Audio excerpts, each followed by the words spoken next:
ఉత్కంఠంగా గురువుల పోరు జోరుగా ఉమ్మడి వరంగల్ నల్గొండ ఖమ్మం ఎమ్మెల్సీ ఎన్నికల ప్రచారం పోటీలో 19 మంది అభ్యర్థులు ఉమ్మడి వరంగల్ నల్గొండ ఖమ్మం ఉపాధ్యాయ శాసన మండలి ఎన్నికల పోరు రసవత్రంగా మారింది.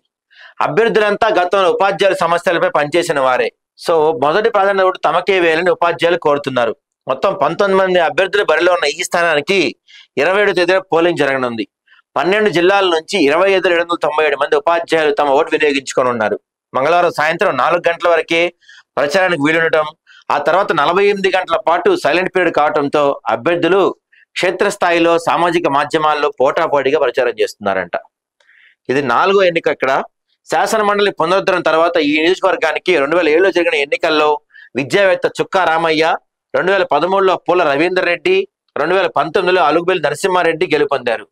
ప్రస్తుత ఎన్నికల్లో సిట్టింగ్ ఎమ్మెల్సీ నర్సిరెడ్డి, మాజీ ఎమ్మెల్సీ పూల రవీందర్లు రెండోసారి బరిలో ఉండడంతో అంచనాలు పెరిగాయి.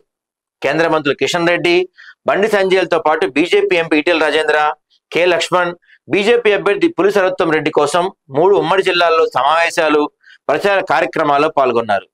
బీఆర్ఎస్ కాంగ్రెస్ పరస్పర ఒప్పందం ఎన్నికల్లో పాల్గొనలేని తమకు ఒకసారి అవకాశం ఇవ్వాలని ఇప్పటికే ఓటర్లను కోరారు. టీపీఎస్సీ ఉపాధ్యాయ సంఘం మద్దతుతో అభ్యర్థి మండల వారీగా ఓటర్లను కలుస్తున్నారు. ఇక మరో అభ్యర్థి కాంగ్రెస్ అధికార ప్రతినిధి టీపీఆర్టీఓ వ్యవస్థాపక అధ్యక్షుడు గాలిరెడ్డి హర్షవర్ధన్ రెడ్డి ఉపాధ్యాయుల ఐకాసాలో కీలక సమావేశాలు నిర్వహిస్తున్నారు.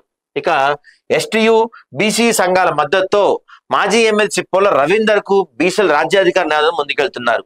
MLC Teenmar Mallanna, Telangana intellectual forum అధ్యక్షుడు విశ్రాంత ఐఏఎస్ అధికారి చిరంజీవులతో పాటు బీసీ జాతీయ సంక్షేమ సంఘం అధ్యక్షుడు జాజుల శ్రీనివాస్ గౌడ్ సహకారంతో మొదటి నుంచి జోరుగా ప్రచారం చేస్తున్నారు.